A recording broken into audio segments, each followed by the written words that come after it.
ACP વિપુલ પટેલે જણાવ્યું હતું કે હાલ એક વિડીયો વાયરલ કરવામાં આવ્યો છે, તેમાં પોલીસ સાથે ગંભીર આક્ષેપો કરવામાં આવ્યા છે, જે તમામ આક્ષેપો પાયા વિહોણા અને તદ્દન ખોટા છે। વાયરલ વિડીયોમાં આક્ષેપ કરવામાં આવ્યા છે કે પોલીસ દ્વારા પોલીસ સ્ટેશનની અંદર જ મુકેશ સોલંકીને દારૂ પીવડાવવામાં આવ્યો છે, જે બાબત તદ્દન ખોટી છે। પોલીસે સમગ્ર બાબતની અંદર કાયદેસરની કાર્યવાહી હાથ ધરી પોતાની ફરજ નિભાવી છે। જે પ્રકારનો વિડીયો સોશિયલ મીડિયા પર વાયરલ કરાયો છે તે વિડીયો વાયરલ કરનાર સામાજિક કાર્યકર અને એડવોકેટ મેહુલ બુગરા છે। પોલીસે કાયદેસરની કાર્યવાહી કરી હોવા છતાં જે પ્રકારનો વિડીયો ખોટી રીતે વાયરલ કરાયો છે તે વિડીયો વાયરલ કરનાર લોકો વિરુદ્ધ પણ પોલીસ દ્વારા કાર્યવાહીની તજવીજ હાથ ધરવામાં આવી છે। વાયરલ વિડીયો મામલે તમામ પાસાઓને ધ્યાનમાં રાખી કાર્યવાહી કરાશે। વાયરલ વિડીયો કરવામાં જે કોઈ લોકો પણ સામેલ હશે તેમાં તમામ લોકો વિરુદ્ધ કાયદાકીય રીતે પગલાં ભરવામાં આવશે। ગઈકાલ તારીખ 16/1/2024 રોજ સોશિયલ મીડિયામાં સરથાણા પોલીસ અને તેના મળતિયાઓ વિરુદ્ધ એક વિડીયો વાયરલ થયેલ છે। એ વિડીયો જે વાયરલ થયેલ છે અને તેમાં જે હકીકતો દર્શાવેલ છે અને જે કહેવામાં આવેલ છે હકીકતો, તે અનુસંધાને સત્ય હકીકત એવી છે કે તારીખ 12/1/2024 રોજ સરથાણા પોસ્ટે વિસ્તારમાં રહેતા રવિભાઈ કાથરોટિયાઓ જે એક પ્રાઇવેટ કંપનીમાં નોકરી કરે છે, તેઓ ઉત્તરાયણનો તહેવાર હોય જેથી પોતે પતંગ તથા દોરી લેવા માટે વિડીયોમાં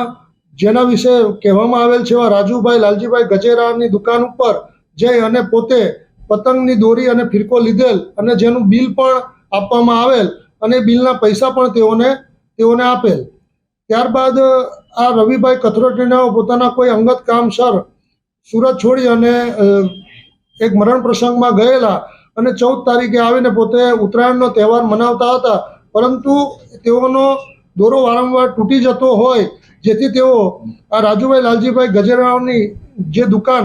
ભગવાનનગર 4 રસ્તા પાસે આવેલી હતી ત્યાં જઈ અને રાજુભાઈને એવું કહેલ કે ભાઈ આ દોરો ખૂબ ખરાબ આવી ગયેલ છે અને પતંગ એમ જ તૂટી જાય છે, તો તું મને આ દોરો બદલી આલ અને મારો જે ઓરિજિનલ દોરો હોય તો તું મને આપી દે, જેથી હું આ ફિરકા ઉપર વીંટાળી અને પતંગ ચગાવું। એ બાબતે ત્યાં રાજુભાઈ અને બીજા એક વ્યક્તિ જેઓનું નામ મુકેશ સોલંકી છે તેઓ પણ ત્યાં હાજર હોય, એમના વચ્ચે થોડી માથાકૂટ થયેલી અને બોલચાલ થયેલી અને ઝઘડાનું સ્વરૂપ પકડેલ અને ઉત્તરાયણનો તહેવાર હોય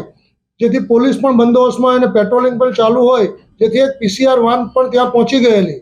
અને પીસીઆર વાન પહોંચે એ પહેલાં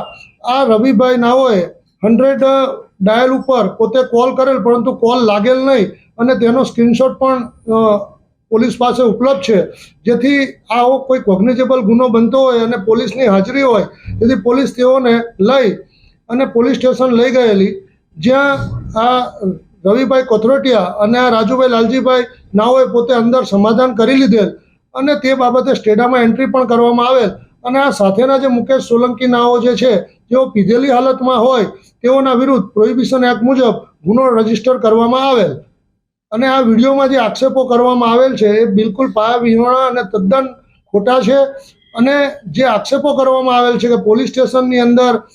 તેઓને દારૂ પીવડાવવામાં આવ્યો ને આ રીતનું જે કૃત્ય કરવામાં આવ્યું બિલકુલ ખોટું છે અને પોલીસે કાયદેસરની કાર્યવાહી કરેલ છે અને પોતાની ફરજ નિભાવેલ છે। આ જે વિડીયો ફેસબુકમાં વાયરલ કરવામાં આવ્યો છે સામાજિક કાર્યકર અને એડવોકેટ શ્રી મેહુલ બોગરાનાઓ દ્વારા વાયરલ કરવામાં આવેલ છે। આ સમગ્ર વિડીયો જે વાયરલ થયેલ છે તેમાં જે હકીકત છે એ હકીકતથી વેગળી વાત કરવામાં આવેલ છે અને પોલીસે પોતાની કાયદેસરની ફરજના ભાગરૂપે જે કાર્યવાહી કરેલ છે એ કાર્યવાહી કરેલ છે અને જે ખોટી રીતના વિડીયો વાયરલ થયેલ છે તેઓના વિરુદ્ધ પણ કાર્યવાહી કરવા માટેની તજવીજ ચાલુ છે। એ તમામ પાસાઓની તપાસણી કરી અને જે રીતના કાર્યવાહી કાયદાકીય રીતે થતી હશે એ કરવામાં આવશે। વિડીયો વાયરલ કરેલ છે અને બીજા જે કોઈ વ્યક્તિ એ તપાસનો વિષય છે કે કેટલા વિરુદ્ધ કાર્યવાહી કરશે, પરંતુ એ અનુસંધાને કાર્યવાહી કરવામાં આવશે।